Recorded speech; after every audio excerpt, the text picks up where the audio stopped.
Today on Black Twitter Talk, we are talking Kanye is over party and the cast of Hamilton's powerful message to Vice President elect Mike Pence, and more. Stay tuned.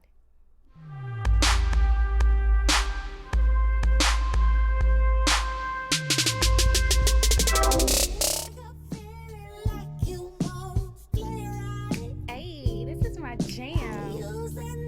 Hey guys, this is Childish Gambino, Redbone. I have this on repeat right now. I can't stop. I am your host, Angie Skates. You can find me on Twitter at Angie_Skates and on the gram at Big_Ange. Hey. What's up, everybody? It's your girl, Kels. You can find me on Twitter and Instagram at the Urban Gypsy LA. I'm really excited about Childish Gambino's new album. He's been coming with it I know, in every avenue. He has the Atlanta show. Yes, that everybody's loving. It's so good. I've only seen a couple of episodes, but I'm going to binge watch very soon. Yes. He has his other single, Me and Your Mama. That one's good too. It's so good. And the visuals are ridiculous, and this album is slated to drop December 2nd, and I am anxiously awaiting. Let's just get right into it. Okay, girl, let's do it. Okay, so Twitter been on fire talking about Kanye, and the hashtag is Kanye is over party. A lot of people feel like this is not news. This is very representative of Kanye. Not surprised. Typical. And you know, I try to stick up for the guy. I feel like a lot of the things that he says and does have been taken out of context. Whoa. What did he say for everybody that doesn't know? Okay, so he's on tour for what is it, St. Pablo? St. Pablo. Yeah, whatever. Like he that. changed the album name so many times, but it's St. Pablo tour. And he did a concert a couple of days ago where he says that if he would have voted, which means he didn't vote. He would have voted for Trump. One. He would have voted for Trump. He says that there are things about his campaign that he really liked. I'm not sure what. Maybe it was the pussy grabbing. I don't know. I don't know what about it was good. And he says that black people talk about race too much. That was the first concert. A couple days later, he does another concert in Sacramento, okay? Where he goes on this rant about Beyonce. Now he's talking about Beyonce, and the Beehive ain't having that. You already know how they react. Can't talk about He talks about Beyonce. He talks about Jay-Z. He talks about Hillary Clinton. Oh, wow. Yeah, he talks about everybody. He basically says that Beyonce refused to perform at the VMAs, and he was really hurt by it because I guess he wanted him and Beyonce to do a set. But she's like, I ain't coming to the VMAs unless I win Video of the Year for Formation. And apparently Kanye is up for Fade, and Taylor Swift is up for whatever Taylor Swift does. I'm not really into that. And of course Beyonce's going to get it because they want her to come perform. And he's just saying that the music industry is too much politics. And he just kept ranting, I'm on my Trump. And he effed the radio. Like he was kind of incoherent in a lot of ways, but you know, that's typical too of Kanye. I know. I can't stand up for the guy anymore, though. No. I mean, as far as him saying the part where we focus on or talk about race too much, it's like on one hand, I can understand where he's coming from. Not from the side where it's like, oh, I'm a Trump supporter, or, you know, where I just don't relate to people who talk about race. Apparently I got some lipstick on my teeth. I was trying to be incognito. No. Okay. You got it, though. I can't stand her. So outside of that, I do feel that sometimes we get so caught up in discussing it. Like even doing the show, sometimes I'm like, oh my gosh, I don't feel like talking about that right now. No. I just want to focus on progressing and doing what I can as a woman of color in my community. Right. And I was trying to understand that, like, but Kanye, do you really think we want to talk about race all the damn time? Right. Like, I don't want to wake up and say I'm a black. Like, I don't. No, I get tired of it too. But you don't tell an arena of predominantly white people that black people shouldn't talk about race. Exactly. That's not the move. Okay. Exactly. And I don't know, dude. Like, you would. He's out of touch because it's like if this was I feel like when he when he talked about race, that Kanye that everybody loved. First of all, it was Bush doesn't like black people. Yes. And then it was the fashion industry is racist. Right. And they have this ceiling. So it's like, okay, well, you talked about it and you were saying none of us understood, but now you're like, oh, you're talking about it too much. So you're not making sense. And then it's like you're forgetting the level of power that they have, like, because when it affects you, then it's important, and that's all you want to talk about. But if it doesn't affect you, now you think that you've gotten past and through the doors that you want to get in, you're good. He's kind of reminiscent of Lil Wayne's rant on Black Lives Matter about how his class trumps race. Yes. And I don't think that's true at all. I think that Kanye doesn't have a good support system around him. I think if he had people that were really on his side, that were really, really real, they would tell him, babe, you don't need to go on tonight. You need to take some time away from this because you're losing money. I went to a concert when he was playing at Inglewood, and he walked off early, and they gave us the option to go see him again or get our money back. And then you said the one where he was talking about Beyonce, he left. Did he leave early on both of those? First of all, he had Kid Cudi come out and perform with him. This was in Sacramento, and that was huge. That's a big deal. Kid Cudi was in rehab. This is the first time that they performed that song, Stretch Out My Father's Hands together. But apparently they performed it twice, and he went on a 15-minute rant, and then he ended the concert 30 minutes in. Yeah, someone said he took 5 minutes to tie his shoe. Somebody dropped the mic. Yeah, they were throwing things at him, and they were saying F Kanye. Because honestly, it's like they didn't come there to talk to you about politics. They don't care about your political views. Like, we actually get kind of irritated now when you talk about that. So we came for the art. We came for the performance. We came for the lit up stage and the mosh pit under it. Like, somebody tweeted, it's not even 2017 yet, and Kanye already lost the 2020 presidency. I mean, people were putting him on the ticket with Trump for 2020, and apparently he's with that. I don't know. I can't vouch for this man anymore. Kanye, you're canceled. I mean, we stopped vouching for him a long time ago. Let's keep it real. But I would still try to find some kind of level of separation between the obviously confused and man. But he definitely treads that thin line between genius and insanity. And insane. Yeah, he has no filter. And I mean, it's your world, babe. If that's what you want to say, that's what you want to do, cool. But nah, we not here for that. Nope. Sorry, Kanye, you've been canceled. Okay, next up. So Hamilton, which is one of the leading Broadway plays right now. Tickets on average are like $850, so it's not like regular people are going to see this musical. But Hamilton, it's like, I don't know, it's the story of the presidents, Alexander Burr, Hamilton, I don't know, through the medium of rap. And it's not something that I ever wanted to see, but if I got the opportunity to go to a live Broadway show, why would I turn that down? Yeah, I know a couple people that are in it who I love. Yes, Leslie Odom Jr., Donald Webber, and Donald, hey, shout out to you.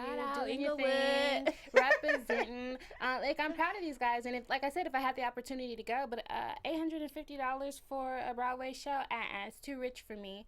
So what happened was Vice President-elect Mike Pence went to see the show, and one of the leads, Brandon Dixon, called him out in a very respectful way, much like art does.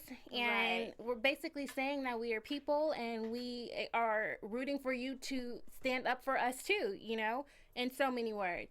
And, of course, he got a lot of backlash from that. Donald Trump, with his Twitter fingers, took to Twitter and was demanding an apology, saying that the theater is supposed to be a safe space. And all of Trump supporters are saying, boycott the show. And we're like, y'all can't even afford the show, though. So, I mean, I feel like when you watch the video of what he said, it's not even that bad. It's actually, I don't know, I like it. It's inspiring.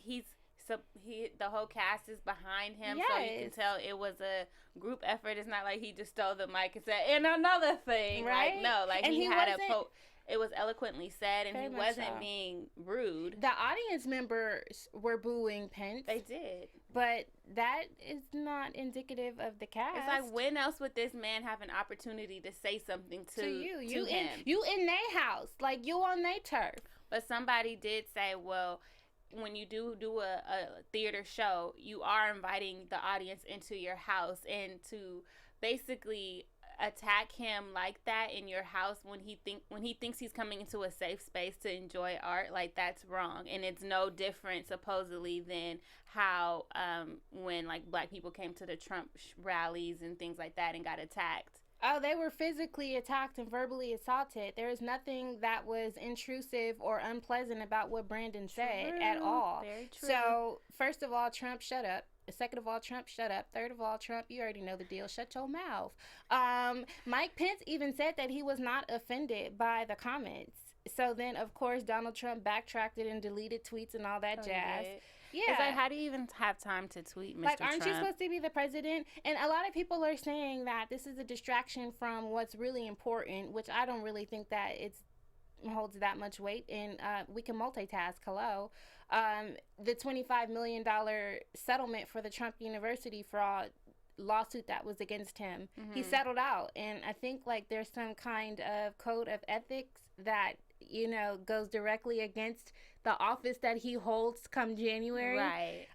And a lot of people are saying that this was a distraction from that story. And I'm just like, hello, we are intelligent beings. We can have public discourse on more than one topic. But if I keep it real, I haven't heard that much about that as I have heard about the Hamilton case. Or the Hamilton issue. This is true. But it's still all over Twitter. Thanks to Twitter for being very well-rounded in the way that it covers the stories. And a lot of times now, like, Twitter, like, there's that discussion about media and basically it being propaganda, and we're not getting real news anymore. And like Twitter, I feel like, is the space for us to talk about Hamilton and Kanye and how that affects us in the political social realm. But when you go to the real news outlets, like, we should be hearing about the real stuff, not this stuff. And they report a lot about our Twitter stuff too. I think the mainstream media and the pundits are less informed than the personalities and the Twitter people that we engage with on Twitter, honestly. No, that's for sure. They come and get the information from Twitter. Like, we are leading how media is shaping their stories, you know? So speaking of how we're shaping the stories in media these days, the company media platform Blavity recently put on an AfroTech Conference in San Francisco.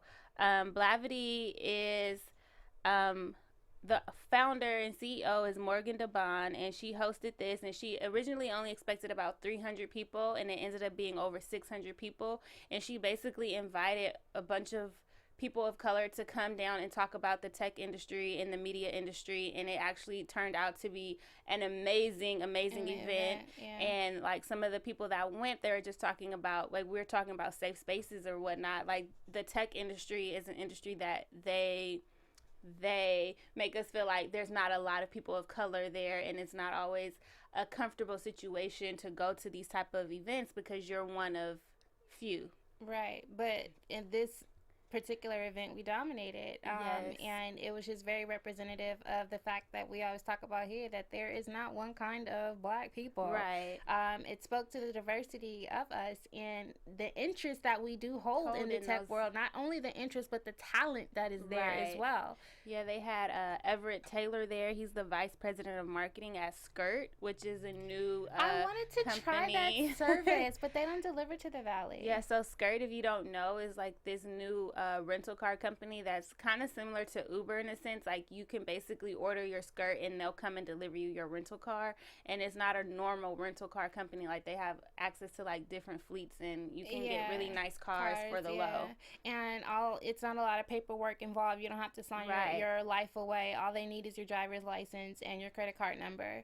And then go ahead. Also Jessica Matthews is there. She's the founder and CEO of Uncharted Play, which is a company that basically make these like tech toys that power communities that don't have power. It's I almost don't even understand it all the way, but when I'm reading about it, I'm like, that sounds really cool and damn near impossible. And it's crazy that this black woman is the founder and CEO of this amazing company, you know? They get 7 million hits per month. This is Blavity. Yeah. And this is Blavity, which is kind of branding itself as a social tech media company that also has a lot of writers and, you know, a lot of creative people that are, you know, employed through the company. And I'm just really excited to see how they push, you know, the AfroTech community to the forefront. Because in their start, they focus more on the content and the news and like having clothing merchandise and things like that. But they're saying like their goal is more so to brand themselves as a tech company as well. So I am excited as well to see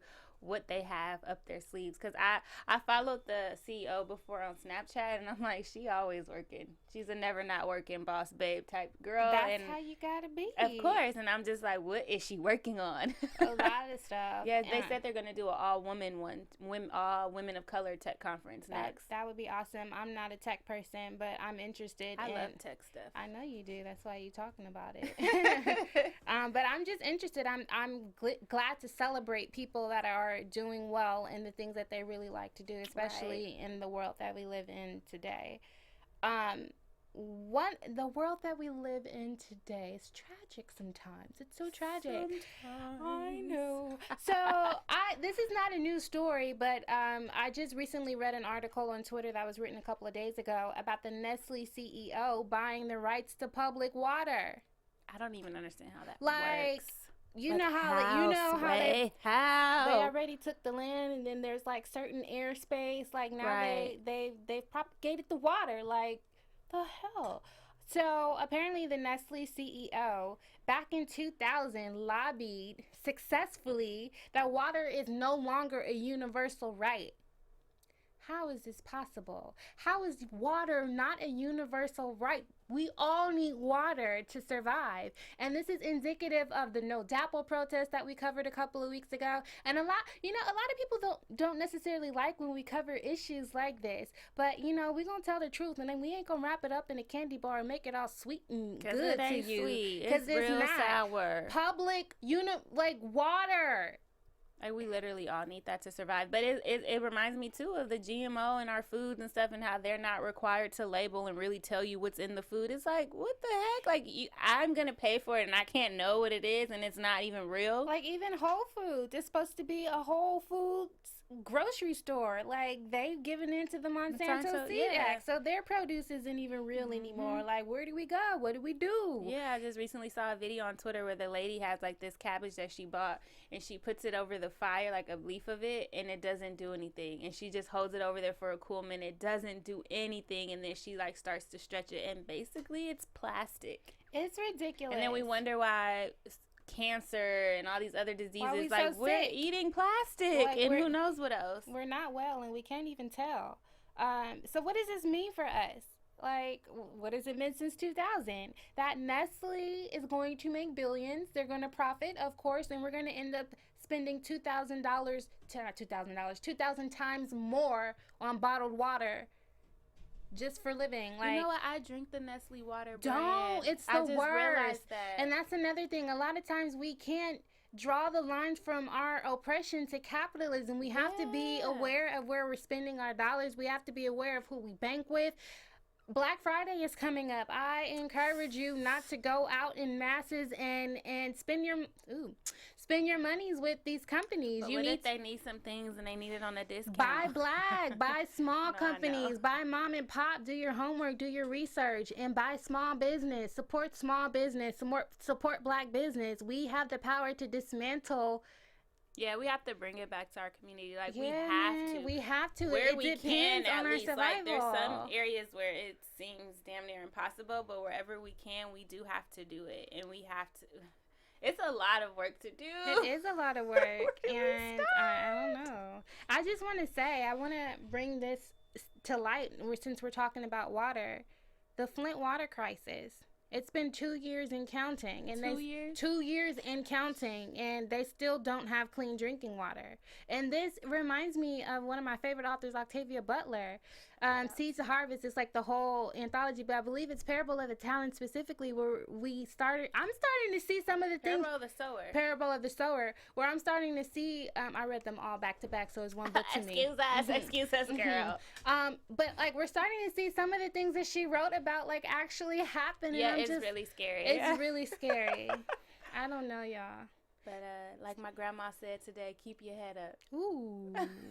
That's gems. That's another thing that I'm looking forward to. Like in the midst of all of this craziness that's happening in the outside world, is spending some time with family. Yeah, this week I'm excited about that too. We need that. I think I liked. I was online, and some companies aren't going to be open on Thanksgiving, like because they're recognizing that this is a time to spend with family, and it's like we got so caught up in spending money and going out and getting the deals. It's like we need to go be under Big Mama, eat some home food, some home vegan meals. Preferably vegan. I'm making the mac and cheese with real cheese, even though I'm vegan sometimes.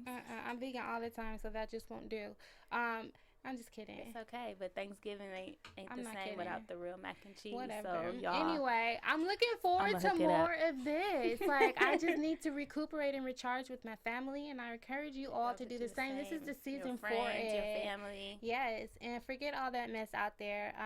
Be careful about what you take in. Like, it really does affect you and how you, me, and how I deal with things. So, you too. Yeah, you too. So that's it. I think that's all we got for them today. Thanks for tuning in. Thank you guys. We'll see you guys next time. Week. Make sure you comment and stuff too. Yes, I'm your host Angie Skates. Again, you can find me on Twitter at Angie_Skates. And I'm your girl Kels. Find me on Twitter and Instagram at The Urban Gypsy LA. See y'all next week. Peace. Hey.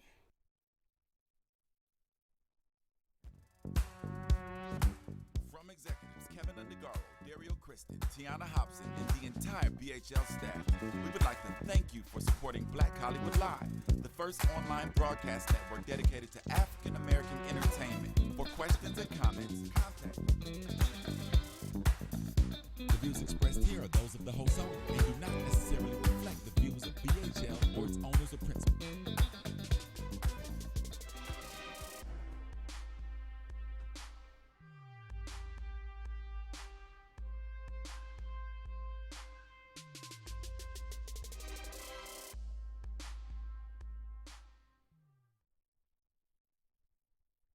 Can you feel it? Who's that? You and T, Anna, and Sierra also swap.